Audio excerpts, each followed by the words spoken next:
No one prepares you for how silent aging can feel. It's not the kind of silence that soothes or comforts. It's the kind that creeps in quietly until one day you wake up and realize you've stopped expecting joy. Conversations grow shorter. Birthdays come and go without celebration. The days begin to blur into each other. You've lived a long life, raised families, built careers, weathered storms. And yet, despite all that strength and history, there's a quiet ache that settles in, a sense that maybe life is no longer being written, just endured. Growing older is supposed to be a chapter of peace and freedom, but for many, it becomes a season of invisible mistakes. Small, seemingly harmless choices that slowly chip away at our happiness, health, and dignity. These mistakes don't shout. They don't arrive with warning bells. Instead, they tiptoe into our lives under the disguise of comfort, routine, or false beliefs. And before we know it, the color drains from our days, and we start to feel like we're merely existing instead of truly living. But here's the truth. It doesn't have to be that way. This video isn't meant to scold or shame, it's an invitation, a gentle hand on your shoulder reminding you that your story isn't finished yet. That there are still chapters to write, beauty to discover, peace to claim. We're going to explore 9 fatal mistakes that can quietly ruin your later years, not to frighten you, but to bring them into the light, so you can finally take back control, because you're not here just to fade away. You're here to thrive, with wisdom, with dignity, with joy. Mistake 1. Believing passion dies with age. One of the most destructive myths we absorb as we age is the quiet idea that passion has an expiration date, that at some point, after 60, after retirement, after the children are grown, after the mirror stops showing the version of us we once knew, we must fold away the dreams we never pursued and set fire to the ones we did. We are told, sometimes without words, that excitement is for the young, ambition is for the busy, and purpose is for those still building something. For the rest of us, we're expected to settle, but passion doesn't disappear because of age. It disappears from neglect. Like a fire left unattended, it dims. Like a garden not watered, it withers. And the longer we ignore it, the easier it becomes to believe that the passion was never truly ours to begin with. But it was. It still is. It never left. You just stopped feeding it. Think back. Maybe you once had a love for painting, music, storytelling, writing, dancing, photography, fixing up old furniture, volunteering. Maybe you dreamed of hiking through national parks or learning French or starting your own small business, but life got busy. You made sacrifices. And now you wonder if it's too late to go back and light that old flame. Let me tell you this with no sugarcoating. It's not too late unless you decide it is. The beauty of passion in our later years is that it's finally free from pressure. You don't have to be perfect, successful, or recognized. You only have to be alive. That man you saw walking clumsily into a community music class at 72, he's not trying to be the next Beethoven, he just wanted to feel something again. That woman in her late 60s taking salsa classes, she's not aiming for a trophy. She's chasing the joy that dances deep in her chest when she hears music. These are not acts of foolishness, they're acts of resistance, against the myth that aging is a slow retreat from meaning. You see, passion isn't some luxury reserved for the young and restless. It's a survival tool for the soul. It gives our days color, our minds a spark, and our hearts a reason to stay open. Without it, we start to believe the lie that life is behind us, that our best days are done, that nothing new is waiting. And that lie, that's the real thief of joy. It doesn't matter what lights you up. What matters is that you let it.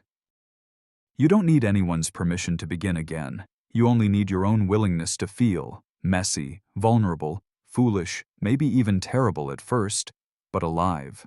So pick up the paintbrush. Dust off the old guitar. Write the story that's been tapping at your mind for years. Sign up for that pottery class. Try something that makes your hands move and your heart thump a little faster. It doesn't have to be grand, it only has to be real. Because every time you give yourself permission to care, you turn the lights back on in a room that's been waiting in the dark. And that room, my friend, is still yours. Mistake 2. Depending emotionally on your children. There's a quiet kind of heartbreak that doesn't scream, doesn't show up in X-rays or blood tests, but it lives in the stillness of a phone that doesn't ring, in the empty chair at the dinner table, in the way a parent's eyes linger on the door, hoping someone might walk through it. For many older adults, emotional dependence on their children becomes a silent weight, a longing for connection that, when unmet, begins to feel like rejection. We give our children everything. Time, energy, sleepless nights, our own dreams often put aside so theirs could flourish. It's only natural then to want that love to circle back, to believe we've earned their attention, their time, their visits. But when our sense of self-worth begins to depend on how often they call, how long they stay, or whether they remember a birthday, we're setting ourselves up for a lifetime of waiting and a quiet erosion of our joy. This kind of emotional dependence doesn't arrive all at once. It sneaks in, a small pang when a call doesn't come, a flicker of sadness when plans fall through. But over time, these tiny cuts turn into a wound, a belief that we're no longer important unless someone else reminds us we are. Here's a truth that's both hard and healing. Your children may love you deeply, but they cannot be your sole source of emotional nourishment. They have jobs, marriages, stress, families of their own. And while they might want to be there for you, they cannot fill the spaces in your heart that were never meant to be filled by them alone. When we depend entirely on our children for emotional validation, we shrink our world. We turn a wide sky of potential friendships, purpose, and self-discovery into a narrow hallway lined only with photos of the past. But you are not just a parent. You are still a person, a whole, feeling, deserving person with needs, dreams, and depths that extend far beyond your role as someone's mother or father. Ask yourself, gently, when was the last time you did something just for yourself? Not to pass time, not to stay busy, but because it made your heart feel full. Have you reached out to old friends lately? Started a new hobby? Sat in a park with a good book just because the sun felt good on your skin? These small moments are not luxuries, they are necessities. Because the moment you begin filling your own emotional cup, you stop waiting for someone else to pour into it. You stop resenting your children for being busy. You stop feeling forgotten. You start remembering who you were before they needed you every second of the day, and that person still exists. It's okay to miss your children, to want connection, but don't disappear while you wait for them to remember you. Let them love you as they can, but don't build your entire identity around their availability. When you do that, every unanswered message becomes a wound. Every delay becomes a betrayal. And that isn't fair to you or to them. So build your rhythms. Dance to music in the kitchen. Learn how to bake something new. Volunteer at a place that needs your wisdom. Start a book club. Say yes to your own company. When you begin showing up for yourself, life shows up differently too. Because the truth is, you deserve a rich, full, emotional life that isn't dependent on anyone else's schedule. And when you build that, everything else, every call, every visit, every hug, becomes a gift, not a lifeline. Mistake 3. Neglecting the body because it's too late anyway. Somewhere along the journey of aging, a dangerous lie takes root in the minds of many, that the body no longer matters. That movement is for the young, healthy food is for the ambitious, and rest is for people who still have something to prove. This belief doesn't announce itself, it slips in like fog. One skipped walk, one frozen dinner, one more night of poor sleep, brushed off as just getting older. And slowly the care we once gave ourselves begins to fade. Not with a bang, but with silence.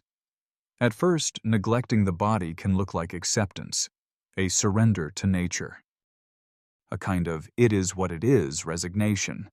But make no mistake, this isn't peace, it's quiet defeat. It's the body pleading softly to be remembered, and the mind deciding not to listen. You may not notice it at first, but you feel it. When getting out of bed requires more effort, when stairs feel like mountains, when your clothes no longer feel like they fit your life. When the mirror becomes something you avoid, these aren't just signs of aging, they're signals. Messages, warnings that the body, once vibrant, is being left behind. But here's the truth, your body doesn't need to be perfect. It doesn't even need to be what it once was.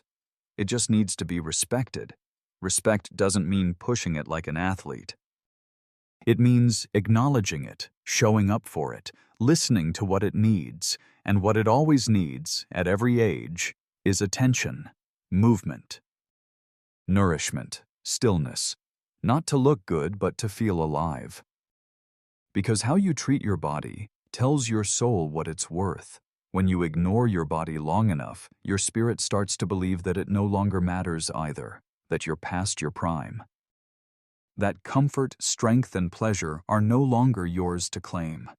And that lie, more than any illness, is what quietly robs people of their power in old age. But here's what they don't tell you. The body still listens.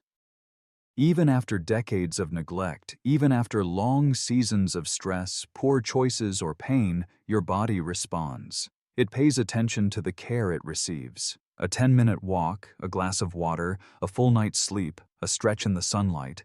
These things don't just improve your health. They whisper to you, you still matter. You're still here. You're still becoming. There are people in their 70s and 80s lifting small weights in their living rooms. Not to look a certain way, but to feel stable. To move without pain. To keep up with the grandchildren. To reach the top shelf. There are seniors dancing slowly in kitchens, doing yoga with stiff joints, planting gardens, and walking further each week, not for performance but for presence. And presence is everything. It's the ability to fully participate in your own life. So if you've been telling yourself, it's too late, let me say it clearly, that's not true. It's not too late. You get one body, one vessel to carry you through this incredible life. And even if it's older, slower, or tired, it still deserves your love, your attention, your kindness. Every time you choose to care for it, even in the smallest way, you reclaim your power. You remind your soul that you're still fighting, still growing, still worthy of effort, and that changes everything. Mistake 4. Hoarding money, but starving life. There's a certain pride in saving, a quiet, earned confidence that comes from knowing you've worked hard, been responsible, and put something away for the future. For many older adults, saving money represents safety, control, and dignity. It's a shield against uncertainty, especially after a life full of surprises. But what happens when that shield turns into a wall? When protecting your money becomes more important than living your life? This is the fatal mistake of hoarding money while starving your own spirit. You tell yourself, I need to be careful, and that's true. But slowly, careful turns into afraid. You skip the small joys, your favorite pastry, a trip to the museum, a short vacation, because what if something happens? You cut corners on comfort, on beauty, on connection, while your bank account grows and your days shrink.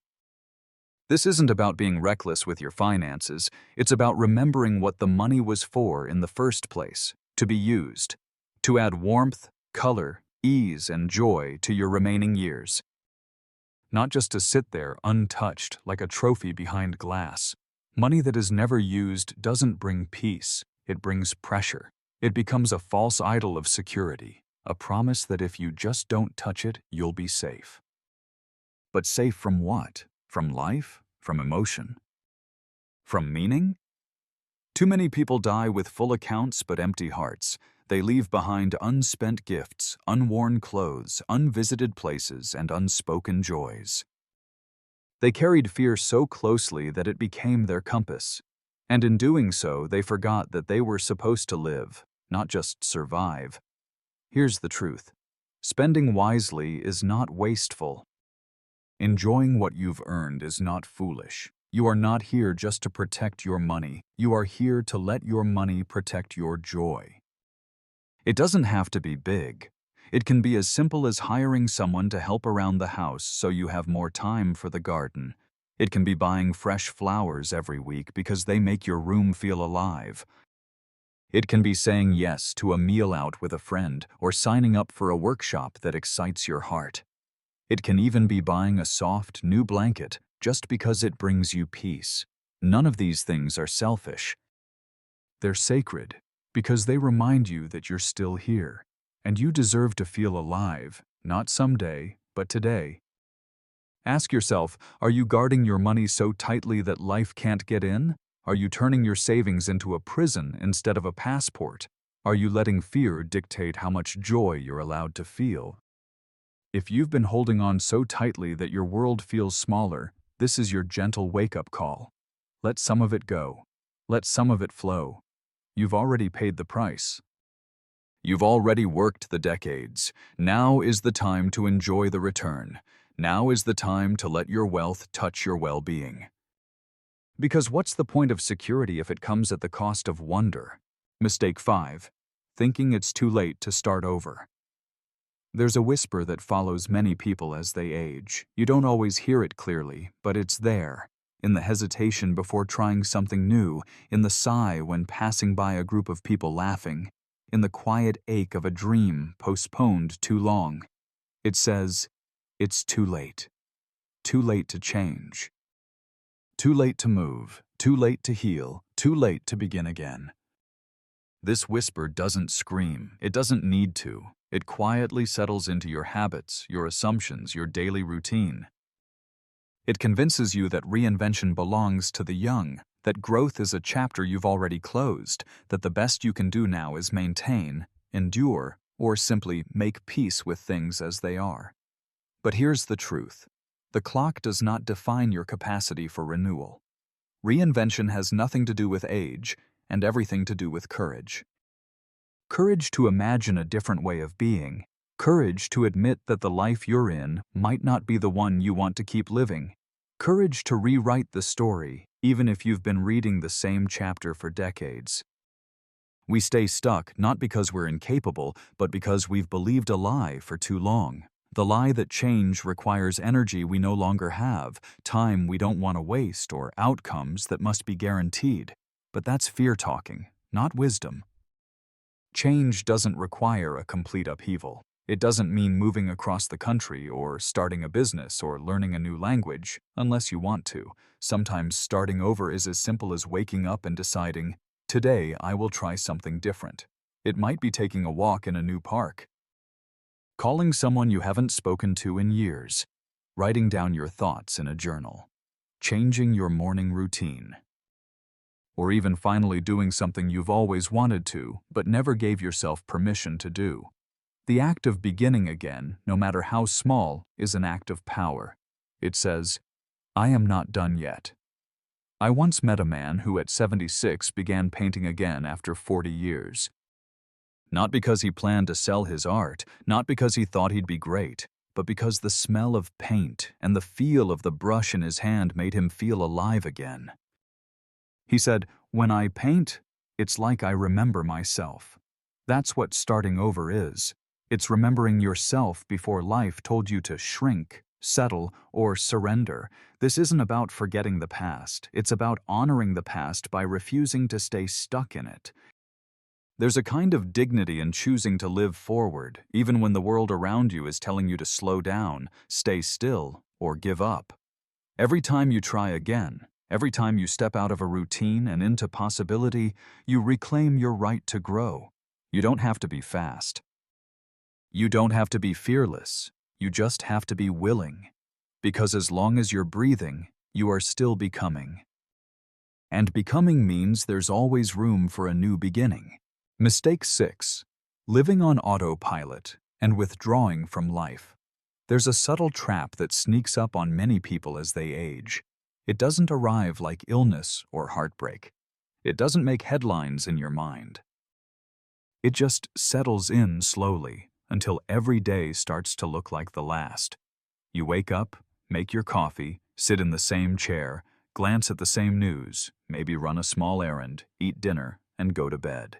You do it again the next day. And the next, and the next. And somewhere in that rhythm, something sacred starts to slip away. Your sense of being alive. This is the danger of autopilot. It doesn't hurt. It doesn't scream. But it quietly removes the color from your life. It numbs you, just enough that you stop expecting wonder, just enough that you forget you once had curiosity, desires, or dreams. And from there, withdrawal begins. Not the loud kind, not locking yourself in a room. But the subtle kind. You stop reaching out. You stop trying new things. You start telling yourself, I've had my time. I've seen enough. I'm tired. And while rest is sacred, this isn't rest. This is retreat. This is disappearing from your own story. You weren't born to become invisible. And growing older doesn't mean becoming less real. It means becoming more you, but only if you keep choosing to engage. Humans at every age are built for connection. For stimulation, for purpose. Your brain needs novelty, not chaos, but freshness. Your heart needs something to look forward to, not drama, but delight. That doesn't mean chasing excitement like a teenager. It means choosing presence. Even small presence, especially small presence, like taking a walk down a new street, like talking to someone unexpected, like picking up a book outside your usual genre, like listening to music that stirs something you hadn't felt in years. These acts don't just fill time, they wake you up. They whisper, "You're still here. Don't vanish on us." Because when you live on autopilot too long, you start to believe life is done surprising you.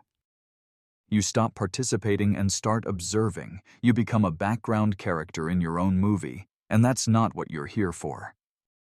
You are the main character, and main characters, no matter how old, still grow, still change, still chase meaning. If life has started to feel flat, don't wait for something big to shake you awake. Sometimes, all it takes is one intentional act a day. Choose one thing that breaks the rhythm, one thing that makes you feel alert. One thing that says today is not a copy of yesterday. You don't have to do everything, you just have to do something, because when you stop moving, the world doesn't stop with you. It keeps spinning, and you deserve to spin with it, not behind it. So take the wheel back from autopilot. Even for a moment, because that moment could lead to aliveness, and aliveness is never too late. Mistake 7. Clinging to draining relationships. As we grow older, our social circles often shrink. Friends move away, some pass on. Others drift, not out of malice, but through the quiet currents of life. In the stillness that follows, many of us cling tightly to the relationships that remain. Even when those relationships no longer bring us peace, we stay connected to people who drain us, who disrespect us, who no longer see us. Why?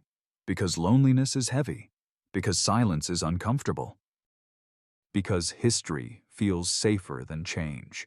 And so we tell ourselves, it's better than being alone. But here's a truth most people don't want to say out loud. Being around the wrong people can feel lonelier than being alone. A conversation that leaves you anxious. A visit that feels more like a duty than a joy. A phone call that brings more criticism than warmth. These interactions chip away at your self-worth, one word, one glance, one sigh at a time. Yet still we stay. We stay out of guilt, out of habit. Out of fear that setting boundaries means we're being unkind. But protecting your energy is not cruelty, it is clarity. And clarity leads to peace. Just because someone has been in your life for decades doesn't mean they deserve access to your soul forever. Time served is not the same as mutual respect. Sometimes we confuse loyalty with self-abandonment. We tolerate discomfort because the idea of confrontation scares us more than the emotional cost of enduring. But here's what we must remember. Your peace is not a betrayal. You are allowed to grow beyond the people who refuse to grow with you. You are allowed to say, "This no longer feels healthy." You are allowed to pause, to step back, to choose silence over chaos. Of course, not all difficult relationships need to end. Some can transform.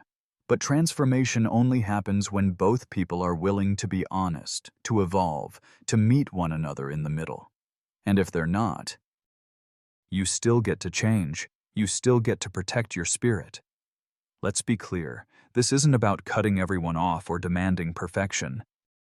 It's about listening to how you feel after you spend time with someone. Do you feel seen or invisible? Do you feel lighter or heavier? Do you feel respected or dismissed? Your emotional body speaks. Your nervous system remembers. And your spirit deserves safe company. As we age, our time becomes more precious. So why waste it feeling diminished in the presence of those who refuse to honor you? Let go of the myth that peace must be earned through suffering. Peace is your birthright.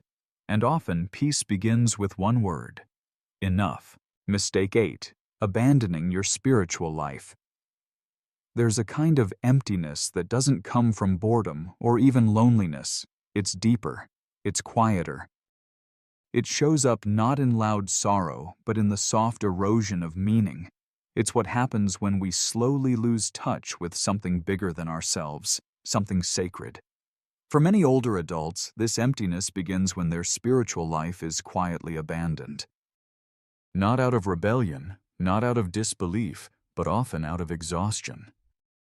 Life got hard. There were losses, pain, silence, maybe even disillusionment, and the rituals, reflections, prayers, or quiet moments that once brought comfort. They slipped away, first out of distraction, then habit, then absence. You might have once prayed, journaled, meditated, gone to services, or simply sat under a tree and felt connected to something greater. But now, your days are filled with survival. Routines, maybe television, maybe errands. And beneath it all, there's a subtle ache. I don't feel rooted anymore. Spirituality doesn't have to be religious. It doesn't require temples or textbooks.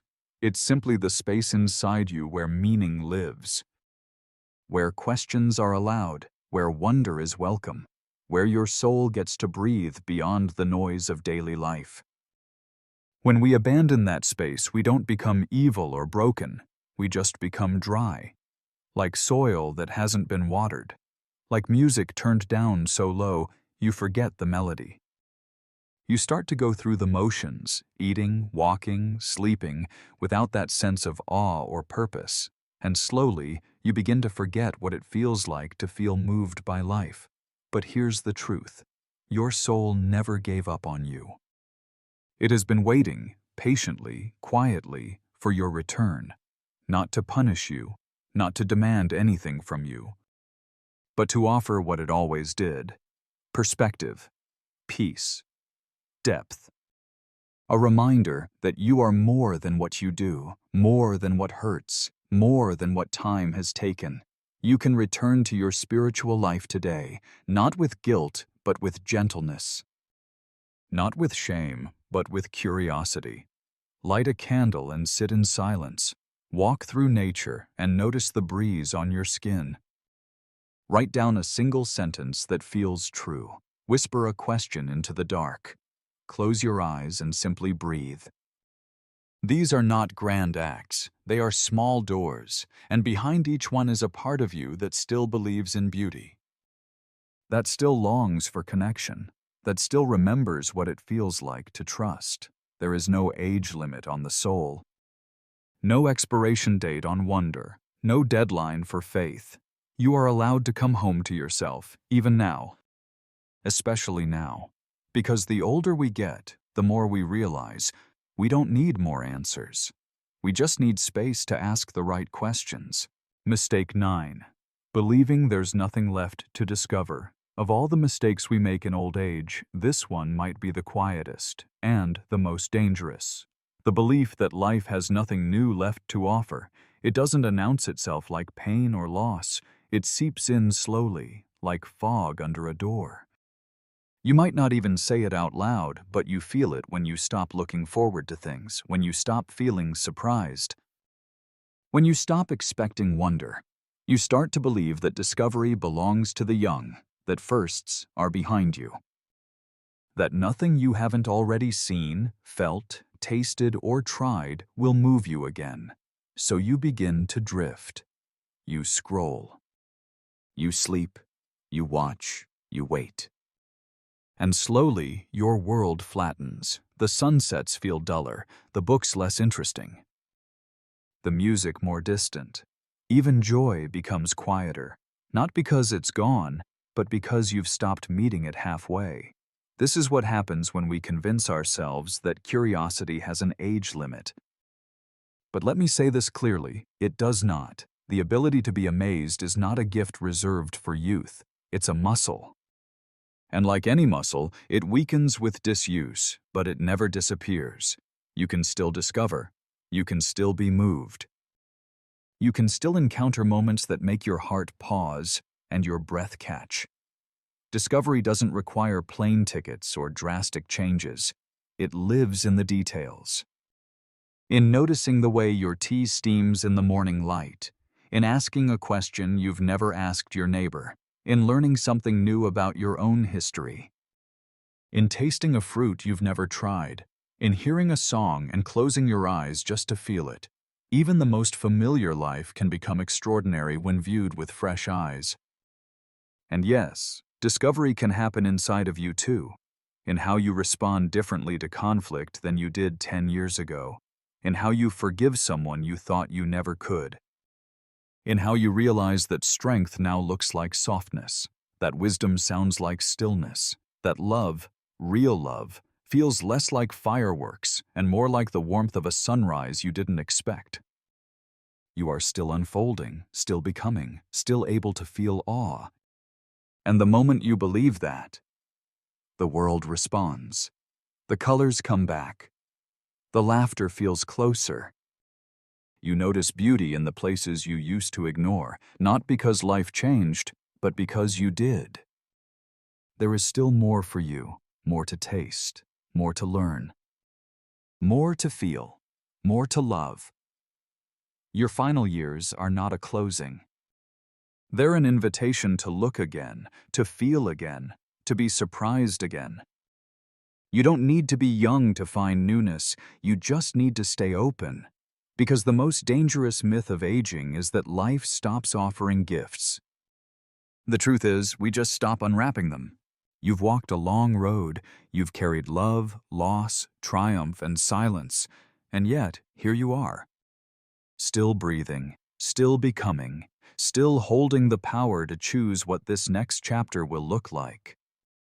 Maybe some of these mistakes felt familiar. Maybe they stirred something inside you, a quiet ache, a sharp truth, a long-lost spark.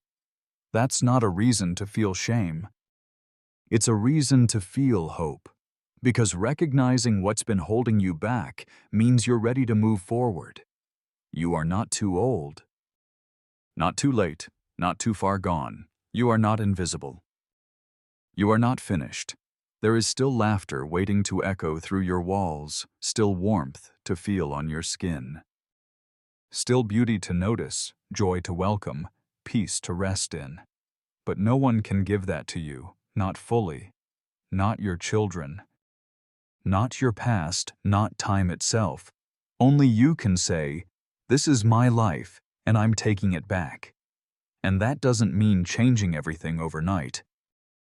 It means making one choice at a time, to show up, to connect, to care, to feel. Because the story of your life is still unfolding, and the pages ahead, they're blank, they're yours.